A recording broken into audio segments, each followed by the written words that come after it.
जो पति 9 महीने से कोमा में था। पत्नी करवा चौथ की रात को यमराज के हाथों से उसे छीन ले आती है। दोस्तों, यह बहुत ही चर्चित घटना है। इसके ऊपर बहुत सारे लोग चर्चाएं कर रहे हैं। आखिर क्या हुआ था, इस घटना के पीछे की पूरी सच्चाई जानने के लिए आप हमारे साथ वीडियो में एंड तक बने रहिएगा। नमस्कार, मैं अविका।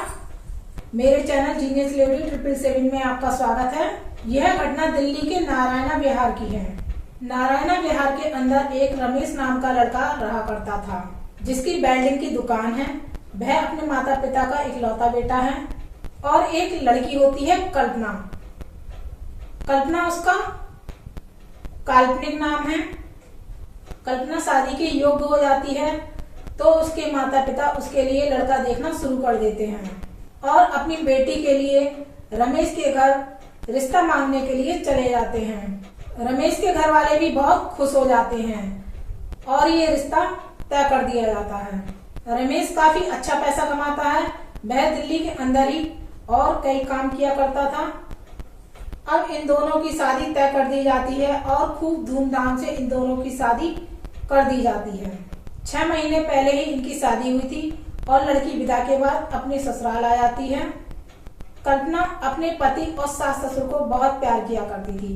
वह उनकी खूब सेवा किया करती थी और जब तक कल्पना का पति रमेश काम कर घर नहीं लौट आता था, तब तक वह खाना नहीं खाती थी। जब रमेश घर वापस आ जाता था तो वह उसके साथ ही बैठकर खाना खाती थी। ऐसा इन दोनों के बीच प्यार था। और प्यार हो भी क्यों ना दोस्तों, पति पत्नी के बीच ऐसा प्यार होना भी चाहिए, क्योंकि जिस घर में पति पत्नी के बीच प्यार होता है वह घर हंसता खेलता सा प्रतीत होता है और उस घर में लक्ष्मी का वास होता है। लक्ष्मी आती रहती है उस घर में। दोस्तों, इस हंसते खेलते परिवार को ना जाने किसकी नजर लग गई थी।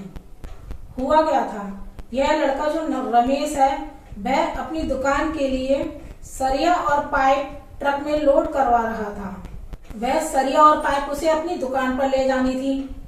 खूब सारी लेबर लगी हुई थी। सभी लेबर सरिया और पाइप चढ़ाने में लगी हुई थी। माल लोड हो रहा था। अचानक से कुछ सरिया आकर के रमेश के सर पर गिर जाती हैं और रमेश को काफी चोटें लगती हैं। उसके हाथ पैरों में काफी चोट लगती है, फ्रैक्चर हो जाता है और उसके सिर में गुमचोट आती है और उसे सरकारी हॉस्पिटल में भर्ती कर दिया जाता है। और जब उसका इलाज चल रहा होता है तभी वह इलाज के दौरान कोमा में चला जाता है, क्योंकि उसके सर में कहीं गुमचोट लग चुकी थी। जब वह कोमा में चला जाता है तो उसके माता पिता को चिंता होने लगती है और साथ ही रिश्तेदारों को भी चिंता होने लगती है, तो उसे प्राइवेट हॉस्पिटल में भर्ती करा दिया जाता है। और जो पत्नी है कल्पना, वह अपनी सारी पूंजी बेचकर अपने पति पर लगा देती है। और कल्पना के घर वाले कहते हैं, अभी तो तुम्हारी शादी को 6 महीने ही हुए हैं और तुम्हारा पति कोमा में चला गया, तुम घर आ जाओ, हम तुम्हारी शादी दूसरी जगह करवा देंगे। तो कल्पना कहती है, मेरे पति अपने माँ बाप के अकेले बेटे हैं, अगर मैं चली जाऊंगी तो मेरे सास ससुर अकेले रह जाएंगे। और वह अपने घर वालों की बात को नामंजूर कर देती है और अपने पति की सेवा में लग जाती है। वह रिश्तेदारों से भी पैसा ले लेकर अपने पति पर लगाती रहती है, लेकिन रमेश ठीक होने का नाम ही नहीं ले रहा था। फिर धीरे धीरे रिश्तेदारों ने भी पैसा देना बंद कर दिया था। कल्पना के पास कुछ खेत थे, वह उन खेतों को बेचकर भी पैसा अपने पति पर लगा देती है। उधर डॉक्टर भी देखते हैं और उनकी बात को समझते हैं और कहते हैं कि आप अपने पति को घर ले जाइए, वहीं इनकी सेवा करिए, यहाँ बहुत पैसा खर्च हो रहा है। और उसे कुछ दवाइयाँ बता दी जाती हैं। अब रमेश को ये लोग घर ले आते हैं। अब रमेश की पत्नी और रमेश के माता पिता उसकी खूब सेवा करते हैं। कल्पना रमेश की दिन रात सेवा में लगी रहती है और वह अपने हाथों से ही रमेश को दवाई देती है और जब रमेश को दर्द होता है तो अपने हाथ से इंजेक्शन भी लगा देती है। कल्पना को इंजेक्शन लगाना आता था। अब टाइम आता है दोस्तों करवा चौथ का। कल्पना का पहला करवा चौथ का व्रत था। उसने करवा चौथ का उपवास रखा था। उसने सुबह से कुछ भी नहीं खाया था। कल्पना की सास कहती है, बेटा उपवास खोल ले, लेकिन कल्पना गहरी सोच में डूबी होती है।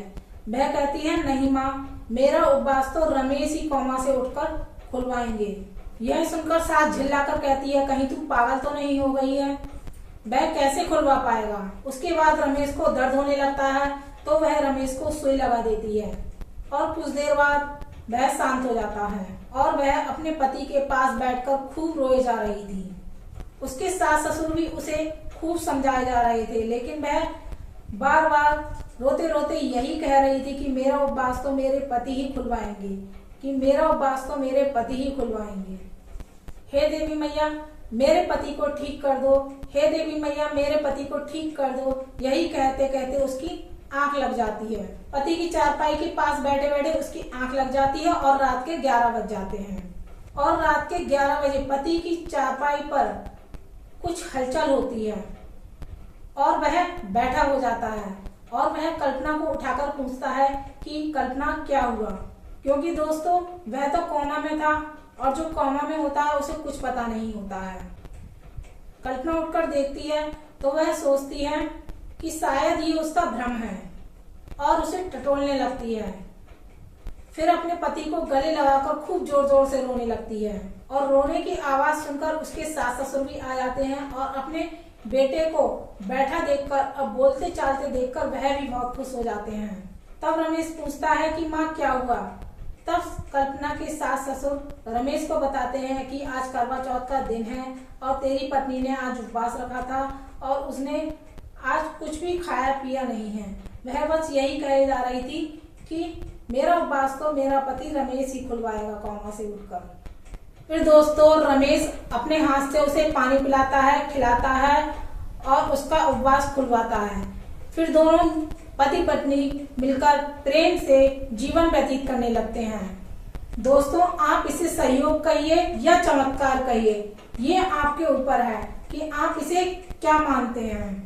इस घटना को मानना ना मानना आप पर निर्भर करता है। आप इस घटना के बारे में क्या कहना चाहेंगे, आप अपनी राय कमेंट बॉक्स में जरूर रखें।